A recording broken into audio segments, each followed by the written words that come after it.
Doctors recommend regular exercise to manage stress. We recommend that you just watch the Bengals defense. Same result. Elevated heart rate, yelling, "I can't do this," and the occasional tears. The Justin Kinner Show, your official cardiac clinic for the Bengals.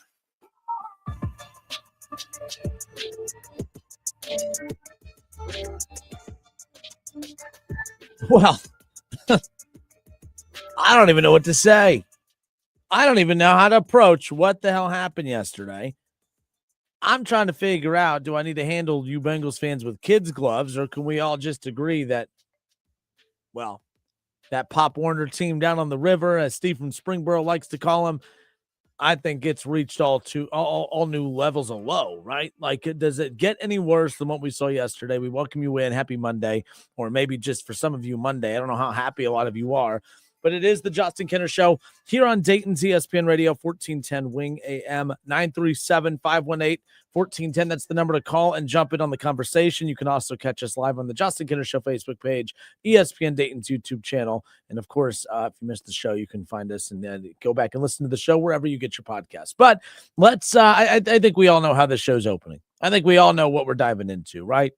I think we all know what everyone wants to talk about is it Shador time in Cleveland? No, I'm just joking. It's we're going to get to the Shador time in Cleveland. I think it has to happen, but that's not really what this is about.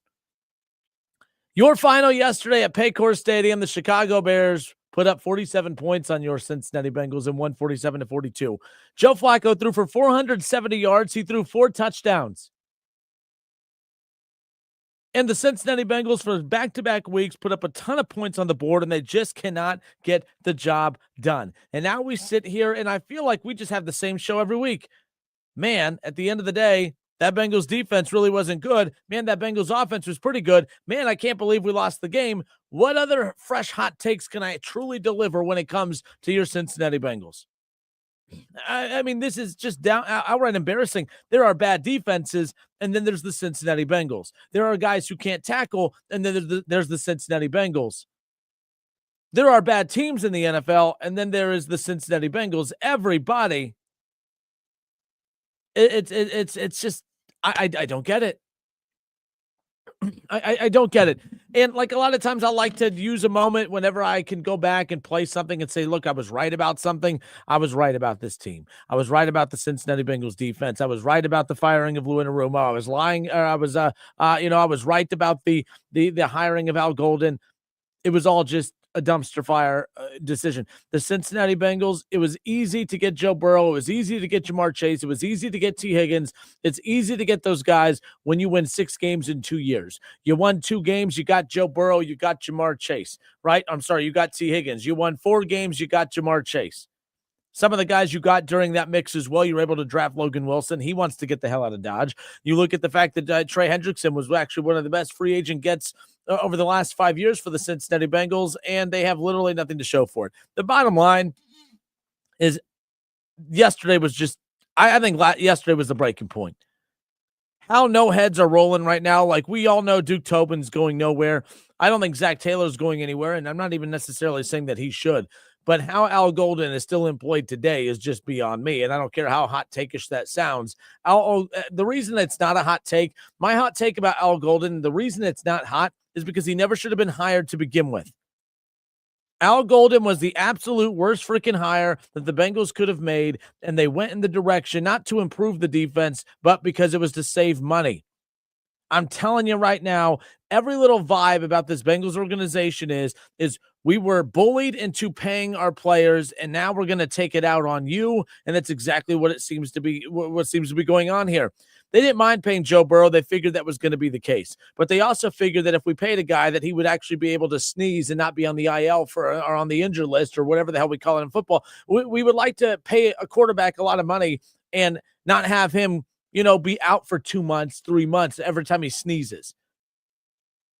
We would like to be able to use our money to spend it on our players and divvy it up throughout the roster, but we'd like to do it, not be bullied by our fans and the media into putting it all into 3 players, all on the offensive side of the ball, all on a roster. They can't protect the quarterback. They can't run the damn football. That also can't tackle. They can't stop anybody. Special teams always up and down in a mess. I mean, this is just, this situation right now in Cincinnati, I don't know how you make it to the end of the year without somebody losing their job.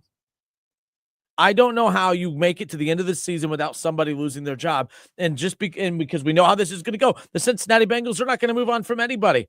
And I'm not a big advocate of calling for people's jobs. I'm not a big fan of teams firing guys in the middle of the season. But you heard it yesterday. You heard the players in the post game. Jamar Chase looked like if he could legally punch any media member and get away with it, he would do it. And he's not even mad at the media members. He's just that fed up. All right, there's reports coming out of players laughing and smiling in the locker room after that loss because they're all just frustrated and over it. There seems to be a clear divide between the Bengals offense and the Bengals defense, and rightfully so. Part of me wants to be disappointed in Jamar Chase because I'm not a fan of his comments. I'm not a fan of the this is a team game. It just doesn't seem like it's a very team locker room right now. It does seem like it's, well, everyone against the defense of the Bengals. Jamar Chase, and again, I don't know what you say, but the real leader of this team is Joe Flacco, and Joe Flacco did a very good job diffusing it in the locker room afterwards. Jamar Chase did what he always does, and he makes it about himself. But if you're going to make it about yourself, at least go out there and perform well, and he did, so more power to him.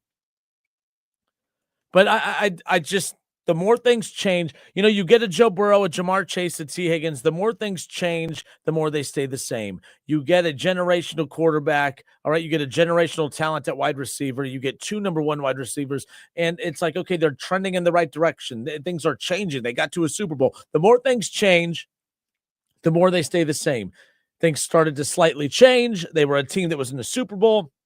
It looked like their Super Bowl window was going to be open for quite some time. But then you realize the more things change, the more they stay the same because everyone likes to poke fun at the team I like, which is the Cleveland Browns. The Browns is the Browns. Well, I think it's officially time that we can break it out and start to say the Bengals or the Bungles is the Bungles. The Browns may be the Browns, but the Bungles is the Bungles. That was the most Bungles loss I have ever seen yesterday. And I'm done trying to play nice. I've spent the last couple of weeks saying I'm a big Joe Flacco fan. I'm going to try and pull for a feel-good story for him. Joe Flacco is doing absolutely everything that he can. At 40 years old, he's doing things that Joe Burrow can't, staying healthy, right? Even when he's banged up, he's still out there. He's toughing it out, and he's being a leader for his team, right? Like, that's what Joe Flacco's doing. I'm a big Joe Flacco fan, but outside of that, it doesn't matter who's at quarterback. That's what this team is. They're going to put up a lot of points. The receivers are going to get involved. The defense is going to be the defense, and the Bengals are going to lose football games. Guys, Joe Burrow and the Bengals made it to a Super Bowl, and then they made it to an AFC championship game, all within a 2-year span. And we are going to go 3 straight years without this organization in the playoffs. That is unheard of. That is so hard for me to wrap my head around as far as how that's the case. The Cleveland Browns, with all their problems, they have a more recent playoff appearance than your Cincinnati Bengals. That's how bad it is in Cincinnati right now.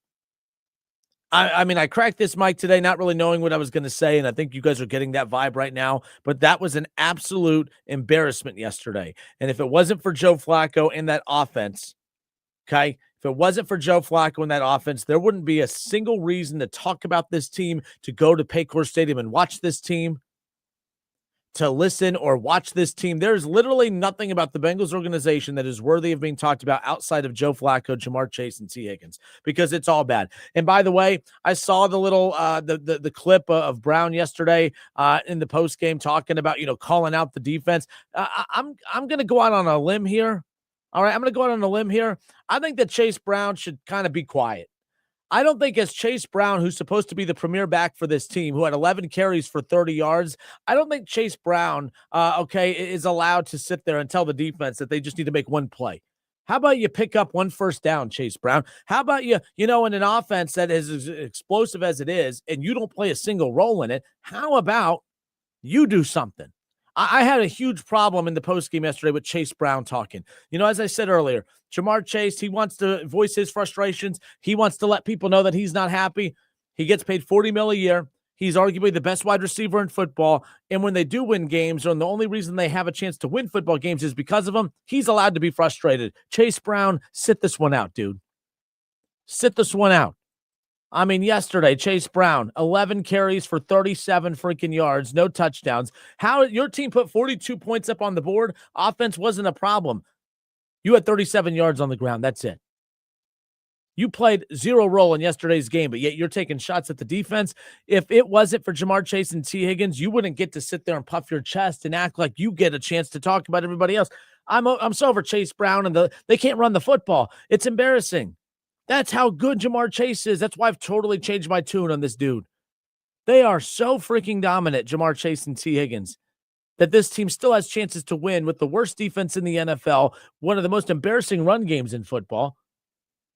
The offensive line's not great. They've worked around it. Man, oh man. There's so much that you would like to feel good about what you saw yesterday, and instead it's just nothing but disgust. And I think Bengals fans, you have every right to be disgusted with your team. This shouldn't be you defending your team's honor against the Bengals hater Kinner. This should be you saying, you know what, Kinner, maybe you were right. After all these years, when it came to talking about our Cincinnati Bengals, maybe, just maybe, you were right. This is an embarrassment of an organization, because it is. Joe Burrow can't do anything about it. Jamar Chase, T. Higgins can't do anything about it. Chase Brown somehow thinks he's in position to do something about it, which is adorable. Give me a break. Give me a break.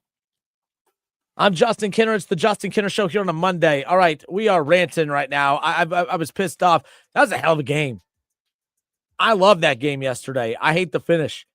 I'm mad because I was going for your Bengals. I want the Bengals to win. I want them to be a story, and I want them to be a story for the right reasons, not the reasons of which we're opening up the show today. And just like every other show that's Cincinnati Bengals centric, of course, they opened up the show with a lot of negativity as well, and there should be. Al Golden should be fired, not Zach Taylor. Maybe Zach Taylor should be fired for hiring Al Golden, but my goodness, Al Golden is a horrendous defensive coordinator. The Cincinnati Bengals are a horrendous defensive unit, and the Cincinnati Bengals are a horrendous organization. Let's get to it. 937-518-1410. What the heck happened yesterday? Why is it that the more things change, the more they stay the same? 937-518-1410. I see that AJ and Eric and Brandon are on hold. We're going to get to your calls on the other side. More of the Justin Kinner Show presented by Frickers when we come back.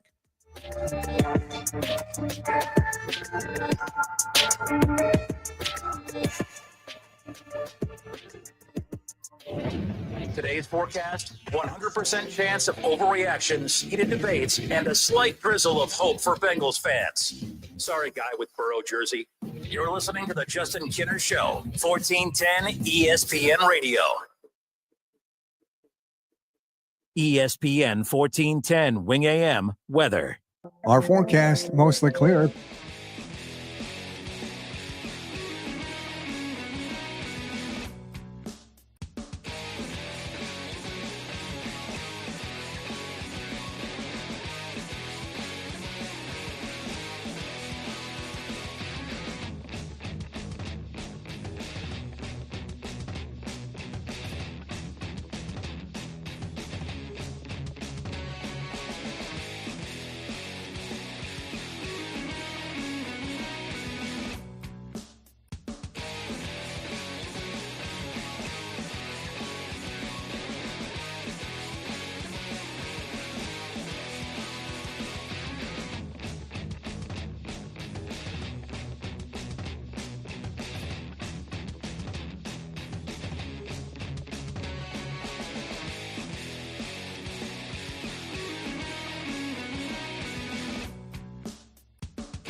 at Target. Restrictions apply. Family might not understand why you're still mad about a 2019 play call. Well, we do. 1410 ESPN Radio, where you can argue about sports without worrying about getting uninvited to Thanksgiving.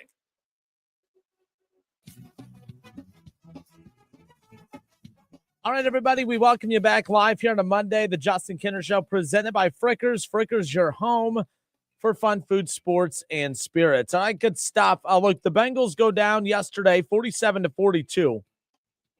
They gave up double-digit points in the second, third, and fourth quarter. They had a 10-7 lead after the first quarter. They had a 20-17 lead at halftime. And it was the Bears just absolutely just ripping the hearts out of all the Bengals fans at Paycor Stadium yesterday. We welcome you back again. I'm Justin Kinner with you here. 937-518-1410. That's the number to call and jump in on the conversation. You can call or text the hotline. We are also live on the Justin Kinner Show Facebook page. And right now, everyone seems pretty fired up. Treg Raines, again, if you go to the Justin Kinner Show Facebook page, you can jump in on the conversation there, and I'll interact with your comments in the chat. So Treg Raines messages into the show. Treg says, there needs to be a board to step in and override Mike Brown. If Taylor and Burrow wants to change the culture, let's start at the top. Not mad at Jamar at all. I'd be pretty pissed off as well. 35 plus points a game and losing. But that's the thing, Treg and Bengals fans, I'm not blaming you guys, but like, this is why when you guys were attacking me during the Super Bowl last year, because you guys, anything Joe Burrow does, you drool over. This is Joe Burrow's fault to a certain extent. And here's why. And it's not a hot take. It's nothing new. I've told you this before. When he went up and did his temper tantrum routine and cried and whined and just acted like a spoiled brat for a guy that hasn't accomplished anything, no individual awards, nothing, hasn't been to the playoffs in now going on 3 years, and he cried about he needs T. Higgins and needs Jamar Chase. And I get why he needs them, because look at what Joe Flacco at 40 years old is doing. But when you, as the quarterback, you know what you need. You need an offensive line. You need a run game. You need a defense. What you didn't need is $70 million a year being pumped into two players on a roster, wide receivers at that, on a roster that has so many holes.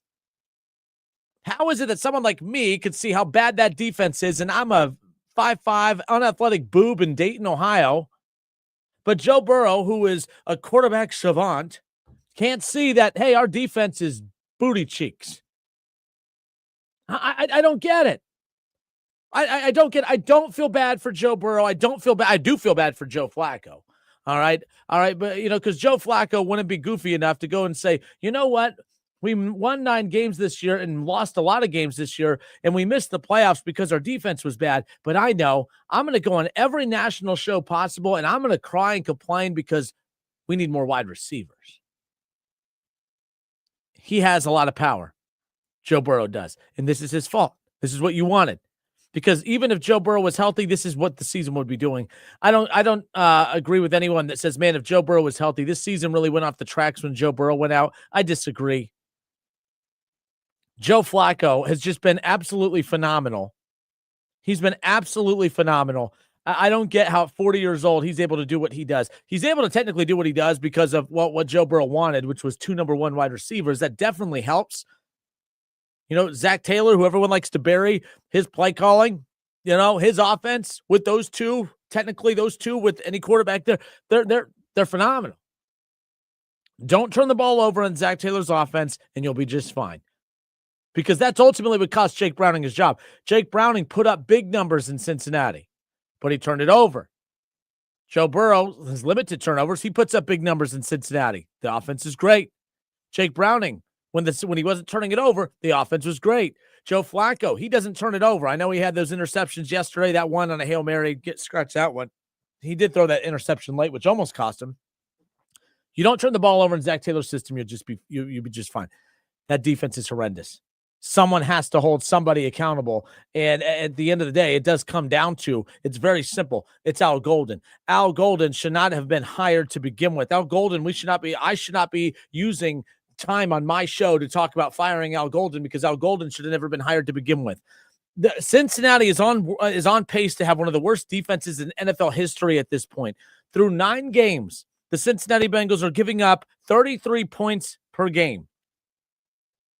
They are giving up a league-high 166 rushing yards per game. I can rush on this defense.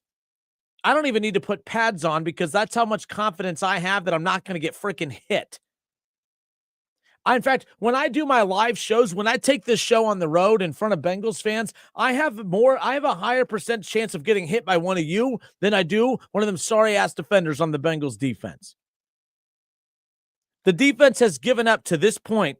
They've given up a game of 27 points, 48 points, 28 points, 37 points, 31 points, 27 points, 39, and 47 over the last 2 weeks. They have actually gotten worse. They have gotten worse as the season has progressed. Worse. And I just don't get it. I mean, who would have thought that a linebackers coach would be this bad at a defensive coordinator who had shown, like, nobody wanted Al Golden. Nobody wanted Al Golden. I mean, I don't know why anyone could defend it. If your goal today is to bring up Zach Taylor, I can't get on board with that. It's the same rules as last week. Stop blaming Zach Taylor. Well, Zach Taylor, he's not just the offensive coordinator. He's the coach of the entire team. If Zach Taylor doesn't make the draft picks, Zach Taylor does not make the draft picks. Shaw tagged me in this on Twitter earlier today. So there's an account on X called Gridiron Grading. Okay, and they analyze each draft through the production and athleticism, and they use all of the Pro Football Focus metrics and all this stuff. Okay, there are 525 qualified defenders in Pro Football Focus's database through the first 9 weeks of this season. Okay. Now, the Bengals, their top 50 picks in Demetrius Knight Jr. and Shamar Stewart. Keep in mind, remember what I said. Of the qualified defenders in the Pro Football Focus database through the first 9 weeks of this season, there are 525 of those players. Guess where Demetrius Knight and Shamar Stewart, where do you think that they rank amongst those 525 qualified defenders in the Pro Football Focus database? The reason I bring up Demetrius Knight Jr. and Shamar Stewart is because I battled a lot of you Bengals fans around the draft telling me how great of picks those were. Shamar Stewart, I know he doesn't have any production, but he looks like Myles Garrett. Well, he's going to be at home with you and I watching Myles Garrett more because he's nothing like Myles Garrett. He's nothing like Myles Garrett. Guys, Demetrius Knight Jr. and Shamar Stewart, they are graded 523rd and 524th as run defenders in the NFL out of 525 qualified defenders in the league. They are 2 of the absolute worst defenders in the entire league. And these were guys that the Bengals reached on in the draft. This was a draft that was supposed to be so important because they had to hit on this draft. They had to get that train back on the tracks. And you see stuff like this, and you see stuff like yesterday. When you rely on rookies, obviously, that's a dangerous road to go down. Cleveland tried relying on rookies a lot this year, but it's kind of worked. Now, it helps that they have a Myles Garrett, yes. But the fact that they go get, obviously, a Mason Graham, who has been phenomenal, a Schlesinger, who has been phenomenal. Okay, and I'm not just talking offense or defense. I'm talking as a whole. You look at Quinshawn Judkins, who has been fantastic. Harold Fannin Jr. And I'm not doing the Browns are better than the Bengals shtick. I'm just saying the Browns went a dangerous route as well. I wasn't a big fan of trying to plug a lot of those holes with all rookies. But if it wasn't for the Browns' most recent draft pick, they would be even a million times worse than what they already are. If you're going to rebuild, and I don't think the Bengals want to rebuild, they just want to reload. If you're going to reload, it starts in the draft. And they cannot draft. They cannot develop. They cannot figure out defense. They cannot figure out an offensive line. They don't know how to run the damn football. It has been an absolute train wreck. And I'm done trying to be nice. If you've noticed over the last month, I said, I'm going to approach the Bengals a little different. It helps that they have a quarterback I actually like now in Joe Flacco. But after what I saw yesterday was just an organizational failure. It wasn't just defense. It was an organizational failure from the top down because the loss yesterday and the loss last week and the losses this season, Those losses had started to be accumulated in recent years in their failures to draft and develop talent, and their failures in their decision-making. Say what you want about Zach Taylor, but he brings something to the table. Al Golden doesn't. Duke Tobin doesn't. Mike Brown doesn't. Offensive line coach doesn't. Running backs coach doesn't. Nobody has any value in that organization. Joe Burrow, Jamar Chase, T. Higgins. Now, you could sit there and say Zach Taylor doesn't bring value. I'm sorry, but he has a 40-year-old quarterback that is literally with one arm putting his team on the shoulders in his offense. You can't sit there and tell me that just anybody can go do that. I watched Joe Flacco fail in Cleveland and Kevin Stefanski's offense. You can't sit there and tell me that, no, it's the quarterback bailing out Zach Taylor once again. It's the offense. It's Zach Taylor. He brings value, but that's it. It's Zach Taylor. It's Jamar Chase. It's T. Higgins and Joe Burrow. Those are the only valuable pieces. And Flacco, obviously, as a backup. 5 valuable pieces when you have organizationally hundreds of people involved. That is absolutely embarrassing. It's embarrassing. Let's go to the phones. 937-518-1410. AJ, sorry, I ranted more than I meant to. You're on live, sir. Justin, hey, I want to congratulate you. It sounds like the production budget has increased with these rejoins. Oh yeah, we're the creative genes are flowing now. It's just all coming together. But yeah, I'll pass it along to my bosses that their efforts are being noticed. Yeah. Hey, yesterday when the Bears got the ball back, I knew it was over. I know when they scored, I was like, oh damn. That's a lot of time left, and it's not a lot of time, but that's a lot of time against that defense. Yeah. I was never a proponent to get rid of Lou Anarumo, and I'm sure that he is just sitting back on his couch and then just thinking, it's not sunnier on the other side. I'm a Notre Dame fan. Watched Al Golden, come up with the Irish, and I was never impressed with him anyway. And I always thought it was a bad hire, but yeah, defense is just atrocious, man. I can't argue with you. And that's the thing too. And now Golden, here's the bottom line. He's going to get beat up because that's his title, as the DC. And it's not like I really knew who Al Golden was a whole heck of a lot before this, of course. So that's unfair to say, I knew he was going to be bad, but the red flags were there from the very beginning when the Bengals, who were moving on from Lou Anarumo, there was no tug of war to get Al Golden. It was only one team after him, one team. And the fact that there were so many teams that had needs a defensive coordinator last year, and yet the Bengals were the only one trying to acquire his services, that was a red flag to me because they're the path of least resistance. And the fact that nobody else was trying to acquire him, that was a red flag at the end of the day, in my eyes. Yeah. As much as I hate to say this, guy gets on my nerves so much, but Steve from Springboro is so right that this is a peewee. My son's 4th grade football team tackles better than the Bengals do.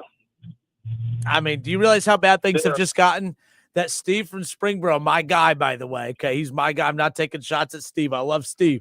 But Bengals fans are so fed up that they are agreeing with Steve from Springboro. That's how bad things have gotten in the old that's bad over there in old Cincy. Oof. Oofa. Yeah, it's bad. It's not good. Not good, Bob. We know that the Bengals are stubborn. There's no changes coming anytime soon, but what adjustments, what do you do at the bye week here? You have to do something different coming out. And you're going to get a lot of the same cookie cutter responses from Zach Taylor. We got to be better and blah, blah, blah, the huge. I don't know where they go from here because there's not a move at the deadline that they can make. Here's what I'll tell you. Tomorrow is the trade deadline, and that's the only move that they can make. And it's not to get better. It's just to start to position themselves for the draft, right? That's a Trey Hendrickson move, I'm assuming, right? And possibly T. You think you were the one that called last week about that? I don't know if they go that route, but if they were smart, let's put it this way: what you saw yesterday from T. Higgins, I mean, the guy's unbelievable. That was just that's an embarrassment of riches to have Jamar Chase and T. Higgins. But it's like you can turn things around quickly if you move on. But then again, you could. This was the argument that I got into a lot with my guys over at Chatterbox about. Okay, you keep moving on from guys. You trade T to get more draft picks. You trade Henderson to get draft picks, but you got to actually hit on the draft, and that's just something. That's the other scary part. It's you're going to get all these draft picks, but I have no faith that organization is going to do the right things with them. I would agree with you. Again, that goes back to my previous comment last week about Duke Tobin, but you got to get value where you can get it. I mean, what are we going to do? Keep all these receivers and overpay on offense and then not be able to pick up what we need on defense? The problem is defense. They shouldn't be scoring 40 plus points a game and losing. Any other team in the NFL, if you're scoring 35 plus points a game, that's usually a win. It should be. And 9 times out of 10 should be, no doubt. The value and it's no, I'm not dogging on T. T's a great player. I love him. He's a fundamental piece of this team, but he's going to get he has the most value as an asset for the Bengals. Because you look at Jamar Chase getting paid $40 million. You look at a lot of these top paid wide receivers in football right now. I mean, T. Higgins at a little south of $35 million has that's a ton of value right there. He's cheap for a number one receiver. Yeah, very. 7 catches, 121 yards, 2 touchdowns yesterday, and some of those grabs were just unbelievable. It's disappointing. And look, for everyone out there that thinks I'm enjoying this, I'm not. The Bengals are. I think they just killed the fan base yesterday. I feel like this is lower? Is this the lowest you guys have felt in the Joe Burrow era? I would say it is, and I feel like out of all the teams, the one Super Bowl run that the Bengals have built up so much equity that it's almost unfair. No one else gets any, like all these other quarterbacks out here that, might have a hot run and, do well. After 1 or 2 years of them not performing, they get a lot of heat. The Bengals and Joe Burrow are not getting that heat that I honestly think would be well-deserved. Yeah, and I'm getting heat right now, speaking of heat, about what the hell does Joe Burrow have to do with this? Yeah, maybe I shouldn't have brought up the Burrow thing. I just always go back to that Super Bowl, media road thing when I was like disagreeing with him wholeheartedly that they need defense, not more wide receivers. However, he's just never, they're constantly in this position too because he's just always hurt. And they're always having to overcome something. And this organization is just not built to have to overcome things constantly, which is what made it made that Super Bowl run so impressive because they had to overcome that offensive line. I mean, him, second-year quarterback getting sacked 70 times and to overcome that and get to a Super Bowl. I mean, that was good stuff. And I think why Bengals fans fell in love that year is because we felt like they were turning the corner and the resiliency factor was kicking in, that they were going to be a unit that could overcome stuff. They can't overcome stuff anymore. They just can't. And there's too much to overcome. I think that's the other problem. Oh, yeah, I'm starting to realize that season was an outlier. Yeah, it very well could be. It very well could be. But, hey, AJ, I appreciate you waiting on hold. I appreciate your takes. Hey, Justin. 937-518-1410. I'm Justin Kinner with you here on 1410 ESPN Radio. 937-518. Let's see. I don't know that no names popping up on that. I'll have to get to you guys coming up during the commercial break. But we got a Steve from Springboro shout out. Basically say he agrees. People are starting to agree with Steve from Springboro on his takes about the Cincinnati Bengals. And that's how bad it's getting. Adam Seldner on Facebook says, if I were a Bengals fan, I'd be pointing the finger at ownership. They control so much good and bad that happens with the team that blaming coaches or players are cover-ups to their faults with the team. I would agree. But watching the broadcast yesterday, how many times did they call out? I mean, did you guys notice how many times the defensive scheme was being put on blast yesterday? It wasn't just the mistakes from the players. I mean, they were literally highlighting some of the scheme, mistakes that they were making as far as just the overall setup. This team, they can't tackle. They're not set up in the right spots. they're not even running the proper defense again in certain situations throughout the game. And it was being called out during the broadcast yesterday. Like, it's one thing if you have a team that just, from a, skill set standpoint isn't very good, but I think that the coaching skill set, the lack of, if you will, was put on display yesterday from the defensive side. That's rough, nonetheless. Gary Peck says it is looking like they needed Chase and Higgins, but not Joe Burrow. Flacco is doing what Burrow does, but for a lot less. Look, that door will be opened at some point, but I'm not going to open that door. I'm not going to go down that road. Gary, I always love a good opportunity to twist the knife, if you will. I'm not going to go that route. I don't think it's a great look for Joe Burrow that his production's so easily replaceable. All right, his production, I know you guys are going to think about those couple of games against Minnesota and Denver and say, okay, see, his production's not easily replaceable, but there are way more games without Joe Burrow where this offense hums. Okay?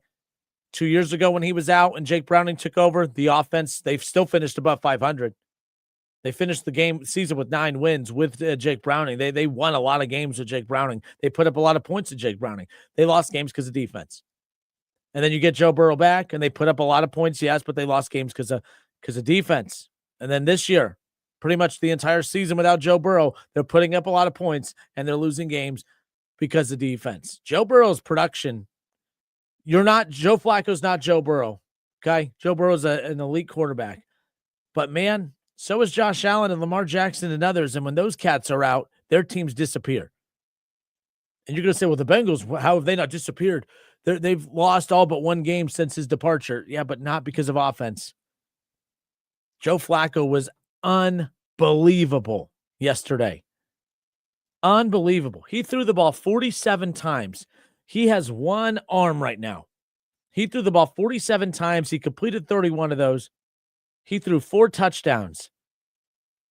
I mean, Joe Flacco, what he's doing at this age is just unbelievable. And by the way, he did all of that with no run game. He did all of that with no defense yesterday. And Chase Brown, who I know he was big yesterday in the pass game. He had 8 catches for 75 yards. But Chase Brown, here's the deal, dude. You're a running back, and we need you to start producing as a running back because 11 carries for 37 yards just ain't it. But Joe Flacco, man, good for him. That was an unbelievable performance yesterday, and finding ways to get it done. They only have a shot to win these games because of Flacco. Everything you said last year about Joe Burrow, you have to say about Joe Flacco because the guy is getting it done. The defense isn't, though. The defense isn't. I'm Justin Kinner, Dayton's ESPN Radio 1410 Wing AM. The calls, some of those dropped. Call back. I'll get your spot back in line. We'll get to your calls when we come back. It's the Justin Kinner Show presented by Frickers. Frickers, your home for fun food, sports, and spirits. Where do the Bengals go from here? I feel like there's been a lot of these moments. I mean, you think about, last year, the loss against the Chargers. You think of the losses against the Ravens. I think of that loss last week against the Jets. Is this the lowest that this fan base has been in the Joe Burrow era? Is this the lowest you've ever felt? Was yesterday the final straw? 937-518-1410. We'll be right back.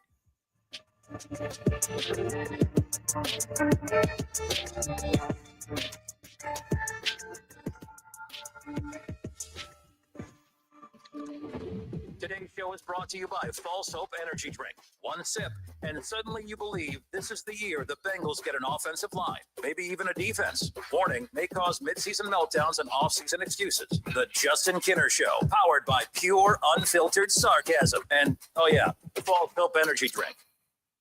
Food for the workplace. It's a beautiful thing. It brings teams together.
741 North Kimmel Road in Clayton, or online at mybathcreations.com and get a new bath today. Thank you for calling the Browns Emotional Support Line. Press 1 if you're blaming the refs.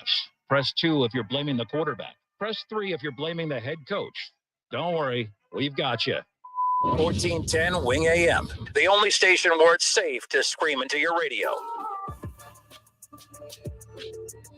I don't know how many of you are actually screaming at your radio, but appreciate that you are tuning in to us live here on a Monday. Hope everybody had a great weekend. 937-518-1410, the number to call and jump in on the conversation. So we are live on the Justin Kinner Show Facebook page, whether you call into the show or interact in the chat. I appreciate you regardless. So a couple things coming in. Ann Anderson. Ann, I hope you're doing well. Ann Anderson says, how can you score 42 points and lose? Hell, at 75 years old, I think I could play better defense. And then there is my Broncos. Yes, Ann Anderson enjoying her Denver Broncos, of course, this season. But Ann, I hope you're doing well. Thanks for the message. Chad Kinzer says Al Golden should have been fired before Taylor even had his post-game conference. Well, I don't think that's going to happen anytime soon. In fact, Paul Dehner Jr., couple notes coming from the media availability earlier today. Zach Taylor, this is according to Paul Dehner Jr. and just the conversation that he and the rest of the media had earlier today. Zach Taylor says that there are no staff changes coming on defense. He says that, well, Al Golden is working like crazy. And you Bengals fans need to trust in him and trust in the staff, according to Zach Taylor earlier today. I always laugh. I think these conferences are pointless. Everyone's like, I can't believe he said that. Well, what is he going to say? He's not going to say Al Golden is cheeks. Okay. He has to say this. He has to say this. So I don't have a problem with it. I roll my eyes at it, but what else is Zach Taylor supposed to say? So there's that. Paul Dehner Jr. also addressed the Trey Hendrickson stuff, and we're going to get into Trey Hendrickson coming up in a moment. Have you seen the last of Trey Hendrickson in Cincinnati? I think you possibly have. I think there was a lot to be made during the pregame coverage heading into the Bengals game yesterday. Trey Hendrickson is made available. What the Bengals are asking for him is still pretty high, according to a lot of teams out there.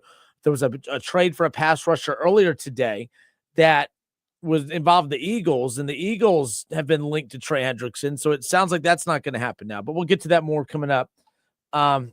In a moment. Brian, I hope you're well. Brian Weaver says, don't forget that our offensive line is still horrible, which is another reason to praise Flacco. Yes, we were talking a little bit ago about, Joe Burrow. When we see Joe Burrow do some of the things he does, despite the no offensive line, despite the bad defense and no run game, it's pretty amazing watching a guy do what he does. But it kind of loses its shine a little when somebody that's almost twice his age, who we deemed geriatric and dumb, not dumb, I'm sorry, done. I did say dumb. I like Joe Flacco. I didn't mean dumb. My bad. I don't know why. Maybe I'm dumb, and you all are agreeing with me. Probably the first time you've agreed with me on this show today.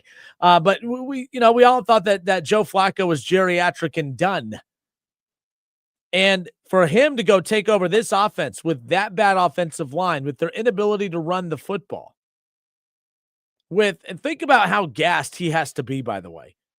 That defense, they give up points in a hurry, right? Like they give up points in a hurry. It's not like, oh man, that defense gets that offense off the field and has to it's that offense is constantly out there because that defense they give up points so quick. It's a fast break every single time. I feel like we're watching a basketball game. When you watch Bengals football, it's like watching a basketball game. It's a fast break, fast-paced game the entire time. I think what Joe Flacco is doing is more impressive than anything Burrow does, mainly because of the fact that Joe Flacco is 40 and can barely move. Chad on the Justin Kinner Show Facebook page says the only way that Duke Tobin should even be close to keeping his job is if he were to fire Al Golden and bring Marvin Lewis back, put Lewis in charge of defense and player personnel. I don't think that's that crazy of an idea. I don't know what Marvin Lewis is up to these days. I think Marvin Lewis as the defensive coordinator would provide some kind of spark and personality for this team. And I actually think it would work. I don't know if Marvin Lewis has any aspirations to be a head coach again to begin with. Not saying he doesn't. I don't know. but anything could be better than Al Golden. But the thing is, no matter who the next defensive coordinator is, and by the way, I'm saying that as if it's going to happen, whether it is Al Golden moving forward or it's somebody new, they have to make changes as far as the personnel on the field, because that's the only way things are going to get better. Treg says that the Treg's annoyed in the chat, by the way. Shout out to Treg Reigns. Okay. He is annoyed in the chat with all of the Joe Burrow slander. And it's not just from me. It used to just be me saying weird things about Joe Burrow. I'm actually surprised at how many people are calling into the show about it and leaving their thoughts in the chat about this. Treg is kind of fed up. He says that the Burrow blame here is wild, LOL. Saying he whined to keep 2 number ones is crazy. He goes on to say that's like saying any offense that is good will have a bad defense because they chose to be a dominant defense, which is preposterous. People just need to do their job. Golden was hired and Tobin was hired to do a job that they are just not doing, period. All right, Treg, I'm going to meet you halfway here. I agree with you. The Cincinnati Bengals should have been able to pay Jamar Chase, T. Higgins, and Joe Burrow and still draft a somewhat functional defense. I can meet you, Treg, halfway there. I agree with you. But because we know that they can't draft a functional defense, that's what made it even more important for the Bengals to not pay T. Higgins and to put that money on defense in free agency. I don't trust that the Bengals could draft and develop, which means they need to go and get legitimate free agents, not Geno freaking Stone. They have to go get legitimate playmakers because the Bengals can do it. We watched them do it. You remember when they got Joe Burrow and Jamar Chase and T. Higgins? You remember when they went out and they were getting the DJ Readers and they were getting the Trey Hendricksons and they were getting the Mike Hiltons and they were getting like legit talent? I mean, when they wanted to, they were willing to go out and do it. They don't seem willing to do it anymore. And that's the problem. So, Treg, I agree with you. Yes, they should be able to pay Jamar and T and Joe and still be able to have good players on defense. But because we know they're inability, they do not have the capability of drafting and developing anymore.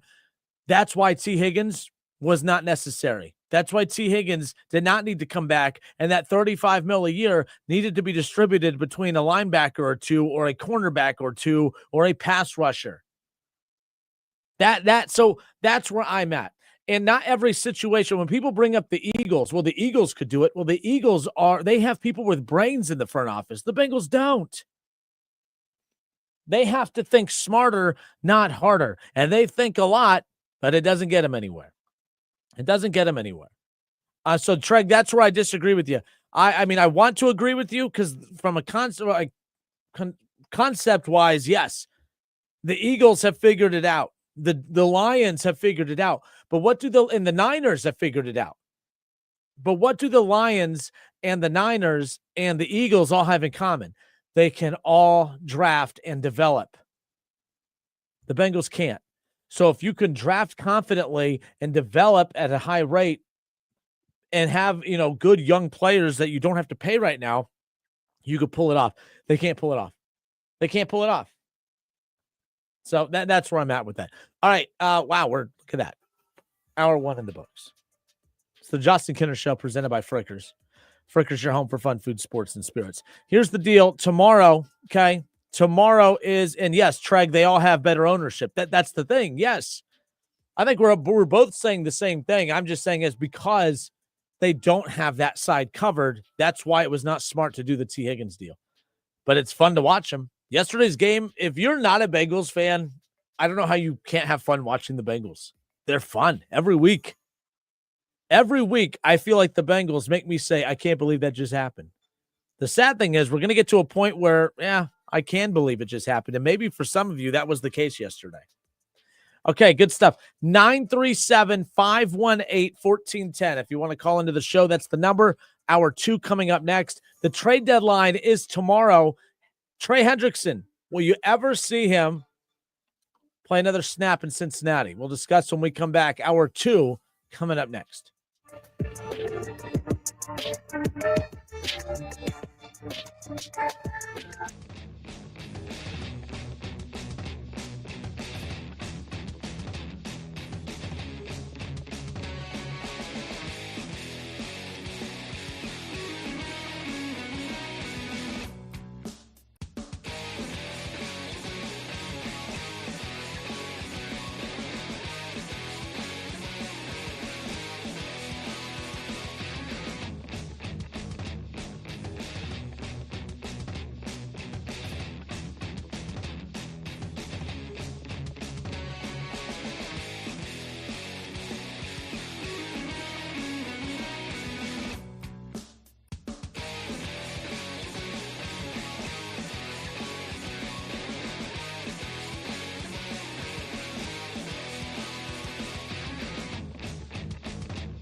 and the occasional tears. The Justin Kinner Show, your official cardiac clinic for the Bengals.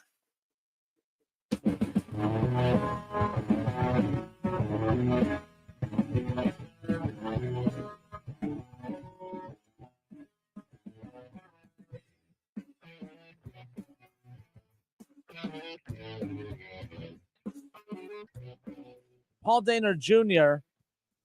tweeted this out about an hour ago. He said he spoke with Trey Hendrickson, and he asked Trey Hendrickson if he has any expectations of what will happen at the trade deadline tomorrow. Trey Hendrickson said, and quoted here, that he wasn't feeling or looking for much control over what's next. I think he kind of learned his lesson, and that's basically what he said in this quote, saying, I think that this offseason I had a million different scenarios that could have happened. The only one that happens is the one that they approve. It's kind of out of my hands, and I'll just trust in the Lord through this process. Whatever he has in store, it will be done. Yeah, because I'm sure that the good Lord above and Mike Brown are working very close to make this happen. I think even the good Lord above, all right, is like, yeah, I'm responsible for everything on this earth, but that Mike Brown fella, I don't know really why he operates the way he does. I don't even think the good old Lord above knows how to control old Mike Brown. So that's the concern there. The one thing too, Trey Hendrickson, who is battling a little bit of a back issue. Okay, and this stems back to that Jets game.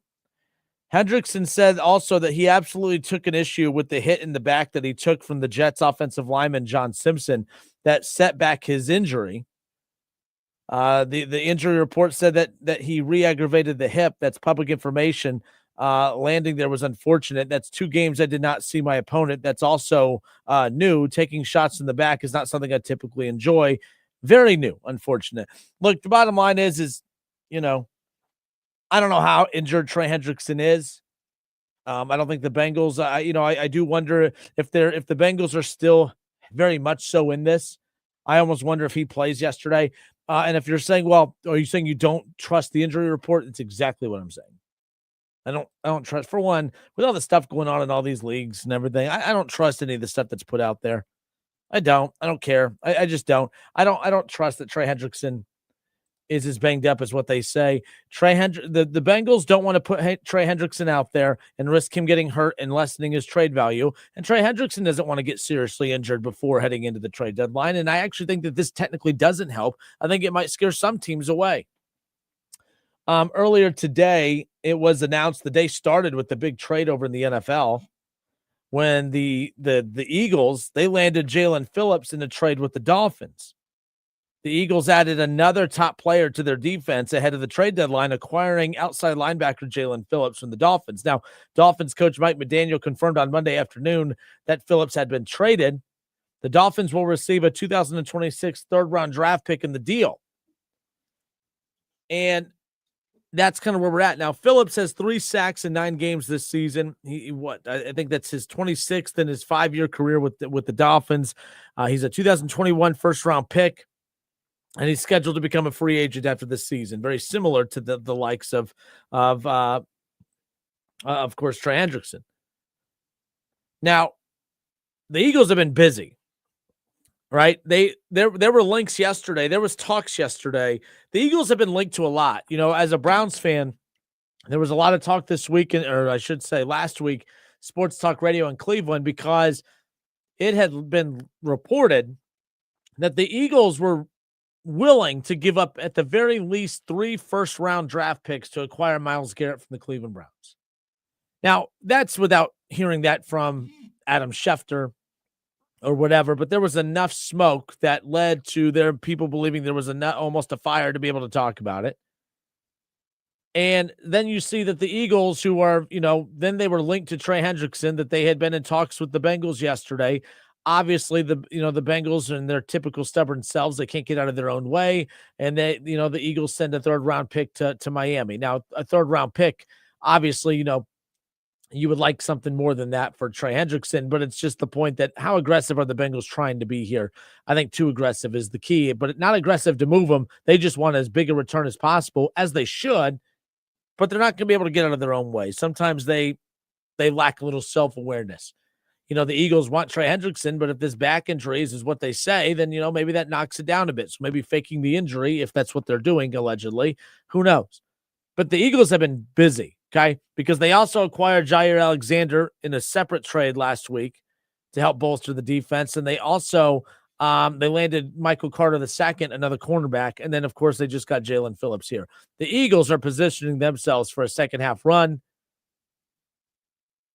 So that was a good move for them. Will the Bengals move on from Trey Hendrickson? We talked about this last week. I said that they should. They should. You have the worst defense in the NFL with Trey Hendrickson. You can continue to have the worst defense in the NFL without him. He's not going to help. You could say, well, maybe he would have been a difference maker yesterday. Maybe not.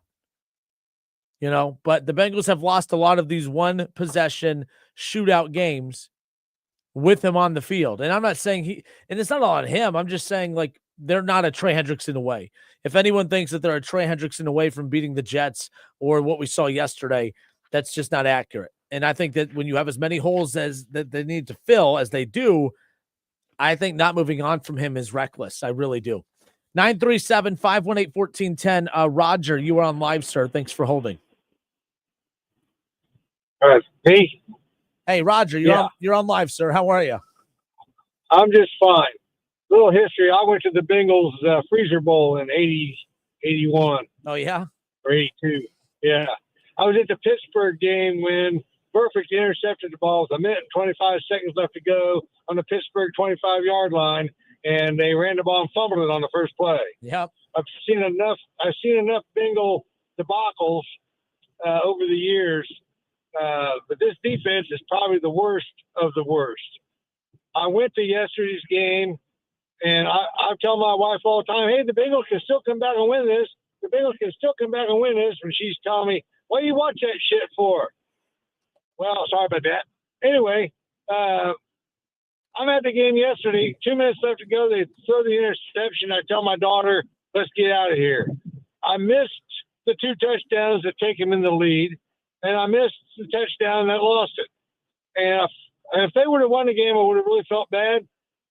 But the fact that they blew it the way they did, I'm glad I left. And you're not surprised. I'm not surprised. I told the guy sitting next to me when the Jets scored the touchdown to take the lead 17-13 or whatever it was. Yep. I said, you watch, the Bengals lose this game. They'll score 40 points and lose. I had no idea they'd actually do it, but I told him that in the second quarter, and they scored 40 points and lost. So, yeah, defense. Listen, aren't all these players 350 or 320 pounds or muscles? Aren't they all physically pretty close to being equal? You would think that you would think the fact that you could find big time athletes like this that all collectively can't physically tackle somebody, that's just strange to me. That it's like you almost have to try to be that bad. So it's coaching, and obviously they don't have anything on that side of the ball. It's bad. So they need to get rid of that guy. Yep. Should have never hired him. I agree with everything you said about it. Do you think should they trade Hendrickson? No. They should keep Hendrickson. They should get Hendrickson's got another 2 or 3 good years in it. They always trade people that they can't quite keep to save a few years. They go someplace else and win a Super Bowl with the team. Look, Joe Burrow is such a good quarterback. He can make any receiver look good. I agree Jamar Chase is something special. T. Higgins is something special too. But you don't need them both. They have a rookie. His name, help me out here, Tingley or something like that. Yep, the guy. Yes, he made a hell of a catch. One catch he threw to him. I'm saying that he can replace Higgins or Chase. Find somebody who needs a wide receiver, trade him for a few first-round draft picks, and get rid of your defense.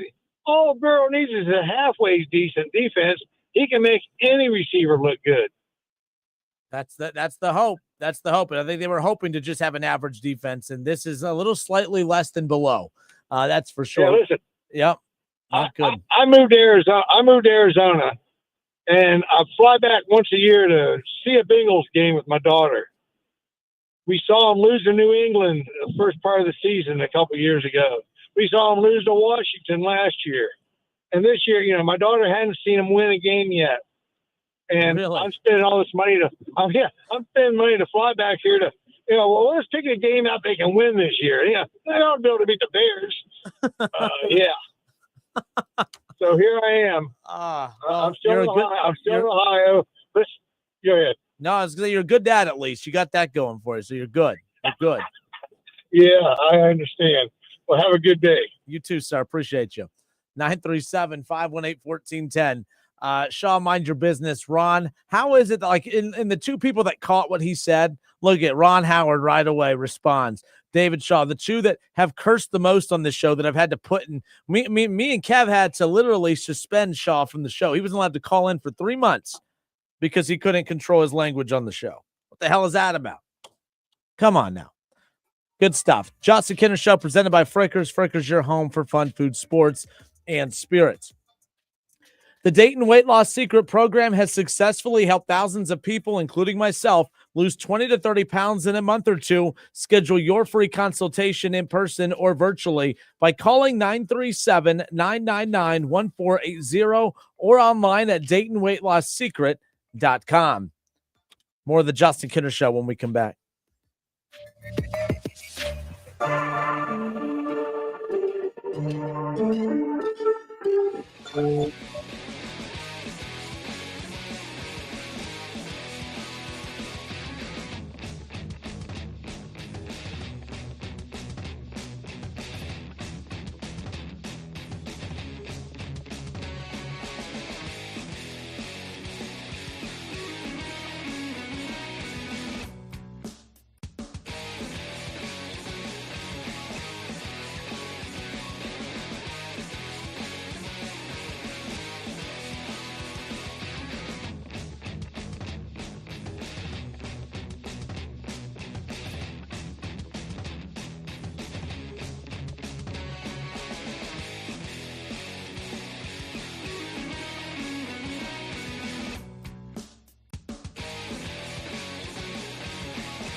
college basketball season is officially here. How about that? The season tips off tonight. Ohio State will welcome in IU Indianapolis out of the Horizon League. That'll be a 6:30 kickoff or tip-off. Sorry, still have football in the brain. Wright State, we'll have that for you on 101.5 The Fridge coming up later on tonight. That's a 7 o'clock tip-off. We'll welcome in Franklin for another 7 o'clock tip-off, as I mentioned. So Ohio State, IU Indy, that'll be 6:30. Wright State has Franklin tonight. That's a 7 o'clock tip-off. And the Dayton Flyers will be in action tonight as well. They have Canisius coming in for a 7 o'clock tip-off at UD Arena. Dayton, a 25.5-point favorite. Don't tell some players on the team the spread. I mean, I'd be a little concerned about that. But, I'm just saying, what? Can't have fun with that? What? I mean, what's going on with that? By the way, I do want to know when the findings of that's going to come out. Because in the meantime, let's just say that the kid did do it. Now you just have a dude that throws games just sitting on your sideline this whole time. Not a good look, but nonetheless. But college basketball season officially here, of course, and college basketball tipping off right as we're getting into the heat of it, in the middle of it with college football and the NFL. The NFL, we're officially at the trade deadline tomorrow. Tomorrow's a big day. Tomorrow, here at the trade deadline. Tomorrow also will be the release of the very first college football playoff rankings for the 2025 season. Trade deadline impacts the NFL. Rankings, obviously, college football. College basketball tipping off here tonight. And, and that's the thing with college basketball. I don't think you're going to learn a whole heck of a lot about any of your teams tonight. But, for Raider fans who are at the Nutter Center, for Flyer fans who are at UD Arena, Ohio State fans, year two in the Jake Diebler era over there, it's just a chance to see your team on the floor for the first time. And we know the high turnover rates when it comes to these teams, when it comes to the roster. It's just a chance to get to experience, to get your first taste of what these rosters and teams are going to look like. But the season's officially here, no doubt about it. So tomorrow I picked a bad time to be off, but I'm out. There's no show tomorrow. It's a travel day. I'm with Wright State on the road. We're heading to California tomorrow. They play California on Thursday night. Okay, Thursday night at 10 o'clock. It'll be a late one, but they'll be right here on 1410 ESPN Radio. So that's coming up this Thursday night. Again, Wright State and California out of the ACC. And then we'll have Ohio State that night in action as well. That'll be game one of that doubleheader. So we'll just keep that in mind. We have a lot of college basketball moving forward, on top of the fact that, you're going to have Ohio State basketball and football overlapping throughout the season. Nonetheless. But yes, this Thursday, Ohio State will play Purdue-Fort Wayne. That's a 6:30 tip-off. And then right after that game will be Wright State at California. So that's coming up later on this week.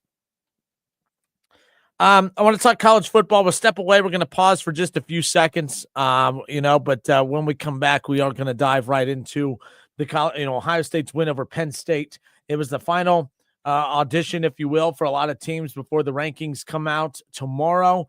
What can you expect? We're going to get into all of that coming up here around the corner. But just a reminder, again, Dayton opening up with Canisius tonight. Wright State has Franklin, and Ohio State with IU Indy. College basketball officially tips off. But we'll be right back. Again, we'll switch gears from college basketball to college football. It's the Justin Kinner Show, 1410 ESPN Radio.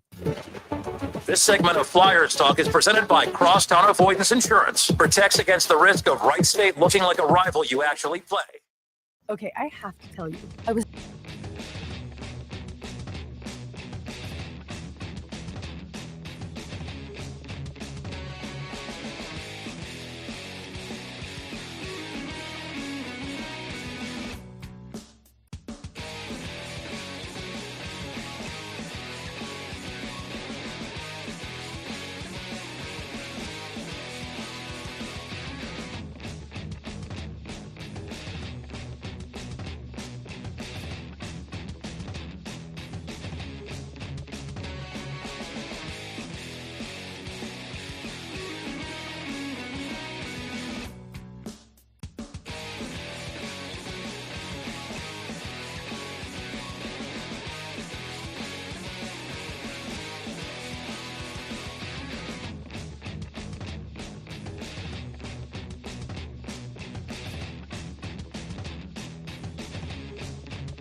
All right, and we are back. I'm Justin Kinner with you here, Dayton's ESPN Radio, 1410 Wing AM, 937-518-1410. So ESPN's Ben Baby tweets out that Bengals head coach Zach Taylor, he took exception to the comments made in the postgame from running back Chase Brown regarding the finishing of the game and the defense. Said he doesn't expect that type of reaction to happen again. Good for Zach Taylor. Like, I don't know about you guys, but like I've seen a lot of people make something about this. Like, I work in media. I should take media side. But I also find us to be very invasive. I don't feel like if I got to put myself in an athlete's shoes, and I know you're saying you're 5'7" and, overweight. Like you're not an athlete. No, I'm not. As wild as that sounds, I'm not. I have to put myself in these players' shoes. Think about the way that they lost. And you have a bunch of unathletic dweebs who are jealous of your career, who are not going to, I mean, some of them are just fanboy media. Some of the bloggers that are, in the post game in Cincinnati, they care more about being friends with the players than they actually do about providing real media coverage, but that's besides the point. What ends up happening is you're going to ask really dumb questions. Hey, you just lost in super dramatic fashion. How you feel? My least favorite media question of all time. How you feel, right? And then you're going to get a really crappy response. Okay. And then when the athlete gives a crappy response, we're going to get mad at them. So I want to defend Chase Brown a little bit here and say he gave a heated, passionate response because that's what happens after a game. I don't know if I could do what they do where I just speak calmly more times than not. That's what makes Joe Flacco such an unbelievable leader. I find him to be phenomenal. Joe Flacco, like the way he handles himself and carries himself in the post game, I give him a lot of credit. Chase Brown, though, the reason I'm not going to be patient with the Chase Brown is because you're a nobody and you don't contribute to this team. And I don't care that he had 70 yards receiving, whatever. The Bengals have pass catchers. They need running backs. Be a running back. Okay. And he 11 carries for 30-something yards yesterday. Just an absolute abysmal effort on his end when it comes to that. When you are Chase Brown, when you don't produce almost every other week, it seems, you don't get to call out the defense. If you're Chase Brown, sit this one out. I wasn't a big fan of Jamar Chase's comments in the postgame either, but it's Jamar Chase. I feel like there are just a handful of players that are allowed to maybe be critical of other players or sides of the ball in that locker room. Joe Burrow, when he plays, whenever that is, when Joe Burrow's healthy and he's playing and he's giving it his all, I think he has the right to maybe be a little critical of the way that the other side of the ball fails to get it done. I'm fine with that. Jamar Chase and even the soft-spoken T. Higgins, who never says anything. But I feel like on a team with so many flaws, if you're not Jamar Chase or T. Higgins, I don't think you're allowed to comment. I don't think you're allowed to talk. I have a huge problem with Chase Brown. I think he is very overrated. I don't think he brings much to the table at all. I think his production could be replaced with an actual good running back. I don't care that he can make plays in the pass game. They have pass catchers. They need him to be a running back. And the fact that he went off the way he did about the defense, if I'm a defender in that locker room, we all know we stink, but I know you're not very good at what you do either. And that's going to be kept in the memory bank. And I'm pretty sure the next time he has a bad game or a major turnover, Chase Brown also, they're lucky that they had a chance to even win that game. If you remember, he had the ball wide open in his hands. He didn't talk about that. We just needed one stop. Well, they maybe needed your catch. There's just a lot of things that I have a problem with as far as that goes. But it is what it is. Zach Taylor said you're not going to have those type of reactions moving forward. I disagree with him. Mainly because of the fact that the Bengals are going to keep losing games like that moving forward. They have a bye week. I don't know what the line is for them coming out of the bye week, but we all know that they have the Steelers who, dang it, Kev Nash's Steelers, of course, just had to go and get the win over the Colts. I was really like the only way that could have softened that blow, the way the Bengals lost yesterday, would have been for the Steelers to lose against the Colts. But when you have the Steelers and the Ravens both win that week and you lose that way when you had the game in your hands, you've had the game in your hands the last 2 weeks and you let it slip through. That's a tough pill to swallow, Bengals fans. You're 3-6. You should be 5-4. You should be right there at the top of the division with the Steelers, technically ahead of them because of the fact that, you hold a win over them. But now you're looking up, and soon you're going to be looking up at two teams because the Ravens might have figured something. We'll see if, they're just a product of playing a very bad dysfunctional Dolphins team or if they have what it takes to start going on a run. We know Lamar Jackson's good enough for them to go on a run, but is that team good enough for them to go on a run? That's going to be the big question mark. But the Ravens next week, I'm trying to pull up who they have. So they are at the Vikings. Baltimore, Lamar Jackson and company, 1 o'clock to kickoff this Sunday. They are at Minnesota, and they are a 3.5-point favorite. So we'll see what happens. But like I said, I get that everyone, is super emotional after what happened yesterday. But Chase Brown, you don't have the clout in that locker room to get to point at somebody else when they don't do their job.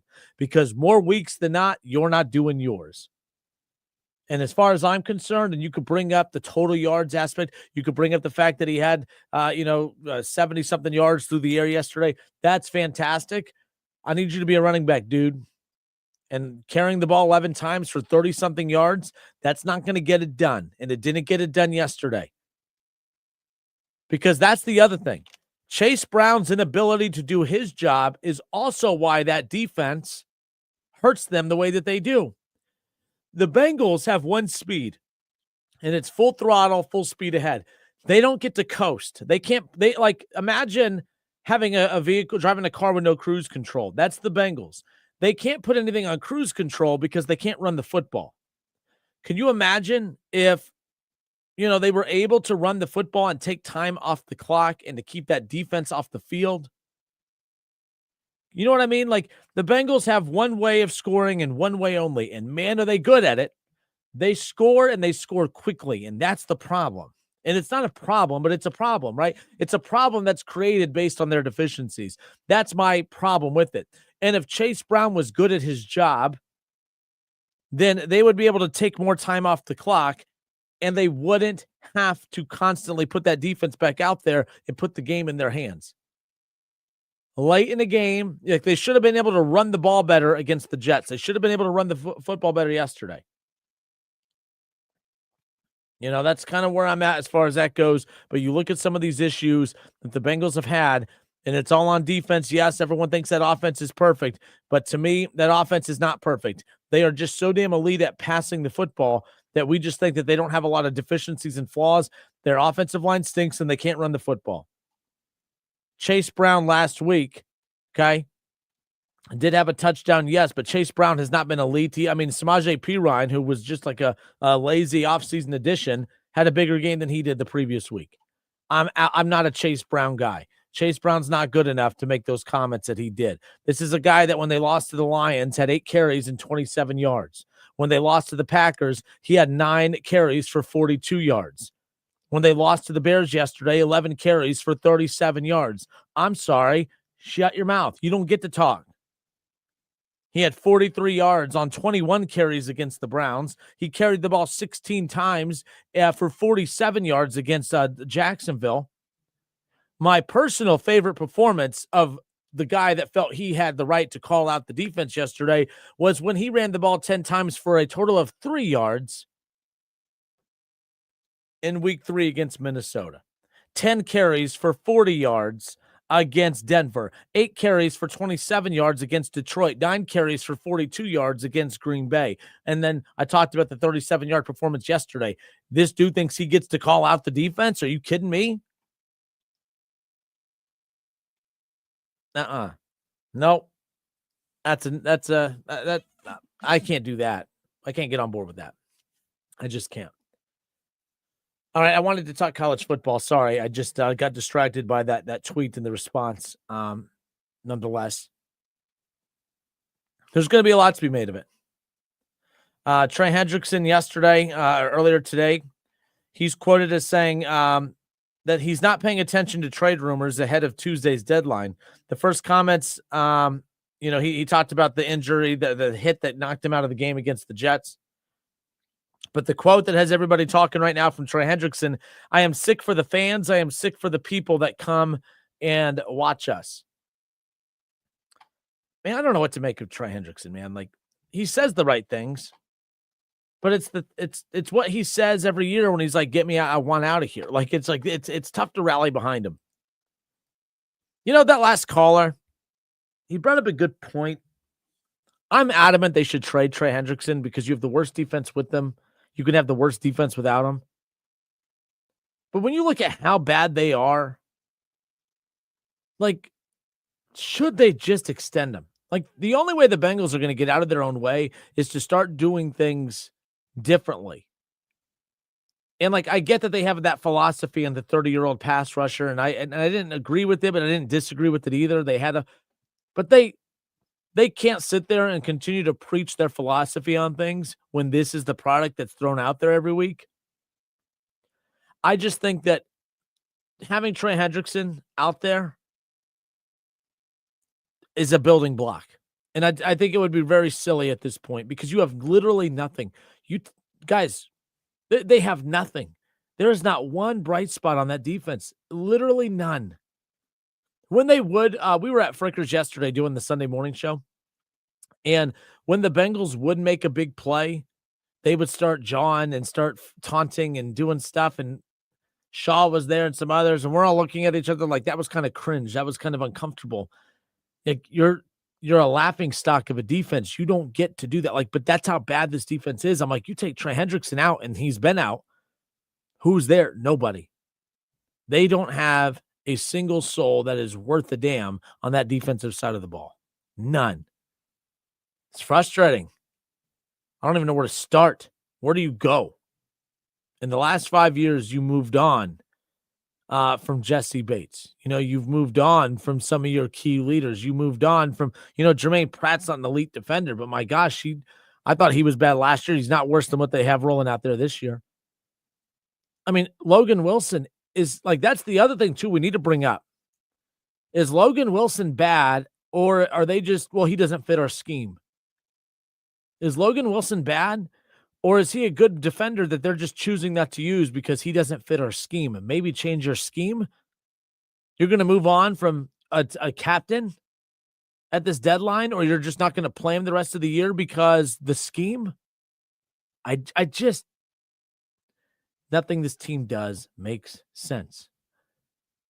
There's a certain guy that is in charge of this country that had a famous quote of saying they don't know what the F they're doing. Well, I think you could play that soundbite and it be exactly about the Cincinnati Bengals, because I agree with that individual. They don't know what the F they're doing. That reminds me, tomorrow, November 4th, get out and vote. Just throwing that out there. Justin Kinner Show, 1410 ESPN Radio. We'll be right back.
The Justin Kinner Show. We are back. Dayton's ESPN Radio, 1410 Wing AM. No show tomorrow. We'll be traveling tomorrow. Wright State, they're in action tonight against Franklin. We leave to California tomorrow for their game coming up on Thursday night when they'll be at Cal. ACC opponent Thursday night. That'll be a late one, but it's travel day tomorrow, so no show. But I'll be doing the show remote for the remainder of the week at Cal. So no show tomorrow. Unfortunate. I'm kind of bummed about that just because the fact it's the trade deadline and there'll be a lot going on. Also, the college football playoff rankings come out tomorrow night. Talked to Jason Fitz earlier.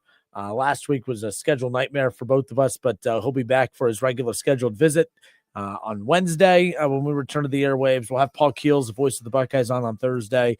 Chris Collins, voice of the Raiders, he'll hop on with us this week as well as college basketball is officially in full swing. So when we talk to Paul Keels on Thursday, it won't just be about football. We'll ask him about the Buckeyes basketball team too as they tip off later on tonight. They have IU Indy out of the Horizon League coming up at 6:30. And then Wright State will be in action at 7 o'clock. UD in action later on tonight as well. All right. Want to talk football, college football, that is. We've talked a lot of football today.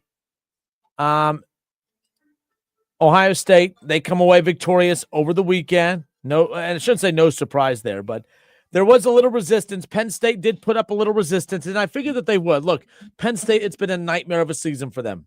Okay? They are 3-5. They started the season 3-0. They've lost 5 straight.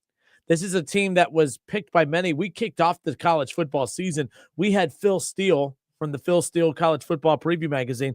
He came on, and he said in decades and decades of doing this, going all the way back even to the Joe Paterno era, and those were some great teams he had never picked Penn State to be the favorite heading into a season to win a national championship. That's how highly everyone thought of Penn State. They were national championship, not just contenders, but favorites in the eyes of most, and rightfully so. Penn State checked off a lot of boxes. If you think about the last 2 national champions in college football, you think about Michigan 2 years ago. Yes, they cheated to win a national championship, but they were also the most experienced roster. They had NFL talent on both sides, and a lot of guys, they forewent their NFL. They skipped the NFL to come back another season to fulfill what they set their goals out for, which was to win a national title and to win the Big Ten. Penn State had a great year last year, but they checked off every box. That was Michigan 2 years ago. Ohio State, same thing. Last year, they had a lot of guys that skipped the draft heading into last year so that they could come back with the goal being to beat Michigan and to win a national championship. Well, they accomplished one of those two. Most importantly, they accomplished the most important one, winning a national championship, right? Penn State had the makeups of all those teams. Penn State had the same makeup. It was the same blueprint as Michigan and Ohio State, and they were out of the Big Ten, and it almost just felt like, man, I think Penn State could do this. I think the Big Ten could win 3 straight national championships with 3 different teams, and we've seen the SEC do that before. We've seen them win it with LSU. We've seen them win it with Alabama. We've seen them win it with Georgia. And I thought Penn State was about to embark, or the Big Ten was about to embark on that same run. But obviously that's not the case. This is a team that all their dreams of winning a national championship were shattered before the halfway point of the season. Okay? They fired their head coach before the halfway point of the season. Everything that they sought after to accomplish this season has been thrown out the window. They will not win the Big Ten. They will not get to the national championship. They will not win a national championship. So the only thing that they had left was to try to put a dent in the armor of Ohio State. And to be fair, they almost did. Not almost did, but they gave Ohio State the most resistance that they've had since week 1 against Texas. But I think we can all agree, if you look at who Ohio State is as we sit here at the beginning of November compared to who they were at the end of August, early September, this team is drastically improved. And that speaks volumes about Ryan Day and the job that he's done and his staff has done. They've done a phenomenal job. But it was 17-14 at halftime. And it there was a good chance it could have been 20 or 24-7 at halftime, but a Donaldson turnover, deep in Buckeye territory just basically handed them points. And I thought they'd maybe come away with the field goal, but they came away with the touchdown.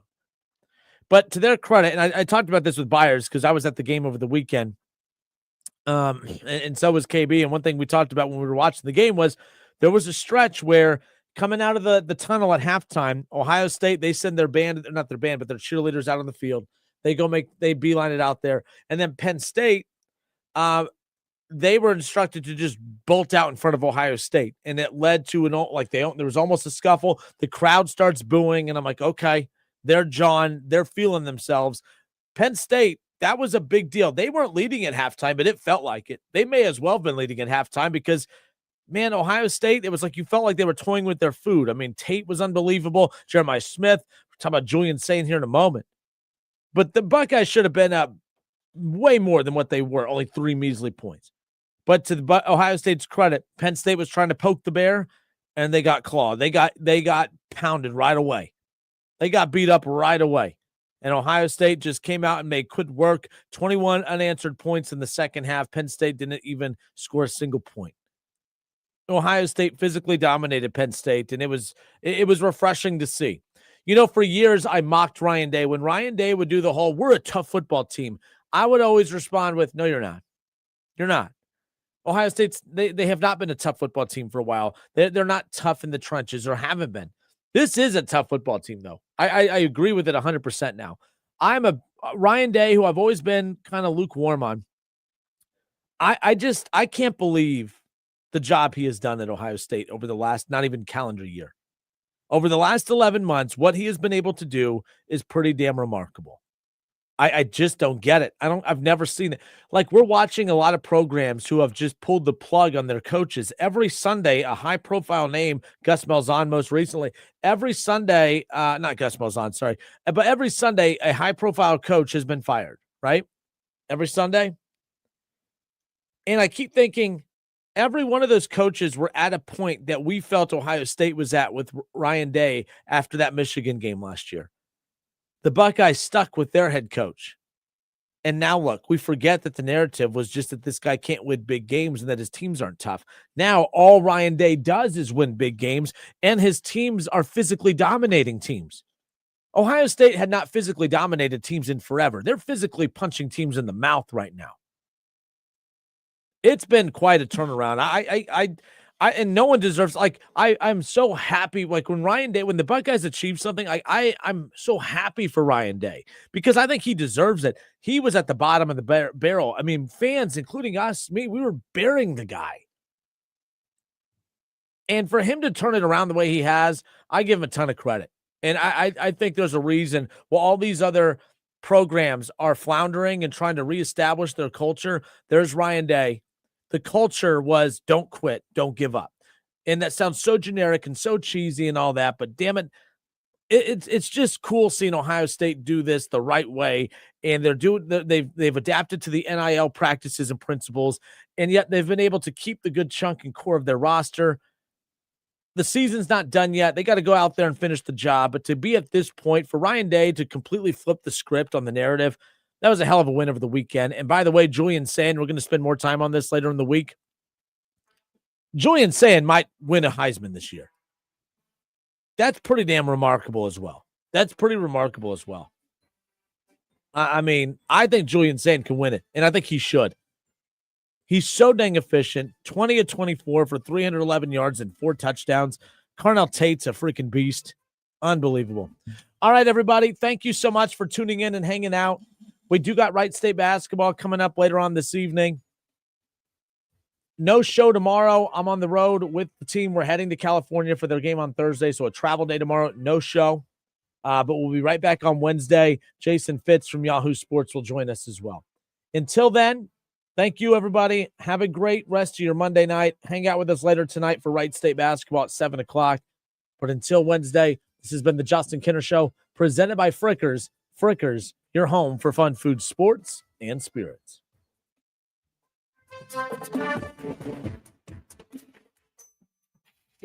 Radio home for Buckeye football. 14